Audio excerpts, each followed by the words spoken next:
हार के बाद श्रेयस अय्यर ने जो बात बोली वो आपको सुननी चाहिए। मैं सोच रहा हूं क्या ही बोल रहे हो यार, ये फैंसी वर्ड सुनकर बचने की कोशिश करो। This is ऑट्रिशियस।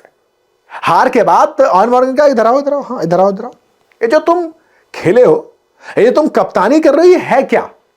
श्रेयस अय्यर से ऑन मॉर्गन ने पूछा कि भाई साहब देखोगे, बैठोगे, कैसे कहोगे, क्या करोगे, इस परफॉर्मेंस के बारे में क्या कहोगे?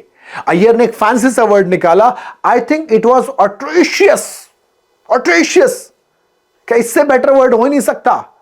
आप इतने बड़े मार्जिन से हारोगे तो एक्सेप्टेबल ही नहीं है। मैं कह रहा हूं ये बड़े फैंसी वर्ड मत बोलो, सीधा कहो कि इंग्लैंड ने हमारा कुत्ता बना दिया, हम इतना बुरा हार ही नहीं सकते थे। इतिहास में 125 रन से सबसे बड़ी हार हमको देखने मिल गई और हमारी बैटिंग बिल्कुल हग्गू निकली यार।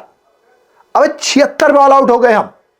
अय्यर कह रहे हैं कि सबसे पहले फर्स्ट थिंग फर्स्ट, मुझे लगता है कि हमें यह मानना पड़ेगा कि हम हारे हैं, हमें एक्सेप्ट करना पड़ेगा ये लॉस।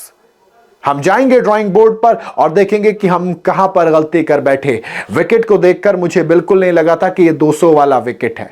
सबसे पहले तो स्टार्ट इसी से करूंगा, लेकिन हां उसके अलावा जिस तरीके से हमने बैटिंग की, पावर प्ले में हम 4 विकेट गिर गए, 4 नहीं 5 गिरे थे पहले तो मुझे लगता है कि वहीं से हमने मोमेंटम बना दिया था उनके लिए। तो मुझे लगता है कि वहीं पर मैच हम हार गए थे। तो देखेंगे ड्राइंग बोर्ड पर। प्रभु आप तो टीम को देखो जाकर, इतनी खराब टीम तो मैंने कभी खेलते नहीं देखी हमारी इंडियन टीम, बहुत खराब। मॉर्गन ने पूछा कि बाकी कैप्टन आते हैं, प्लान बनाते हैं, बॉलिंग करते हैं, आप बताइए आपने क्या प्लान बनाए थे?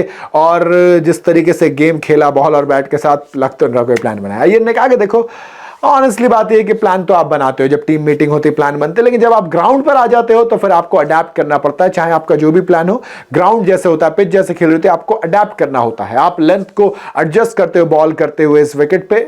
जैसा कि मैंने पिछली बार भी कहा, हार्ड लेंथ बॉलर्स को हेल्प कर रही थी, हमने वो एग्जीक्यूट नहीं किया। और बैटिंग की बात करूं तो मेरे ख्याल से जब 200 आप चेस कर रहे हो तो आपको इनिंग पेस करनी होती है, आपको एक पैटर्न सेट करना होता है कि आप उस तरीके से जाओगे इनिंग में। तो मुझे लगता है कि हम थोड़े से शॉर्ट पड़ गए, थोड़े शॉर्ट। 125 रन से आ रहे हो बे, 202 बनाने थे, 125 रन से आ रहे हो, कह रहे थोड़े शॉर्ट पड़ गए। कह रहे ये ऑफुल था, बहुत बुरा था भाई, थोड़े नहीं बहुत ज्यादा शॉर्ट थे। मॉर्गन ने फिर पूछा कि अच्छा ये बताइए यहां से कमबैक कैसे करोगे? सीरीज टाई हो सकती है मैक्सिमम, अब जीत तो सकते नहीं, तो 2 अपॉर्चुनिटी है। श्रेयस ने कहा कि एब्सोल्युटली, बिल्कुल सही कहा तुमने कि बड़ी अपॉर्चुनिटी है कमबैक करने की, एंड हम ज़्यादा इसके बारे में नहीं सोचेंगे, जो हुआ उसे पीछे छोड़ेंगे। हमने क्रिकेट बेइंतहा ख़राब ज़रूर खेले, लेकिन कई सारी चीज़ें सीखी भी हैं। तो प्लेयर्स को अब सिंपल ये है कि वापस से स्टार्ट करना, सोचना, बेसिक से जाएंगे, इम्पैक्ट क्रिएट करेंगे, मोमेंटम अपनी तरफ लाएंगे।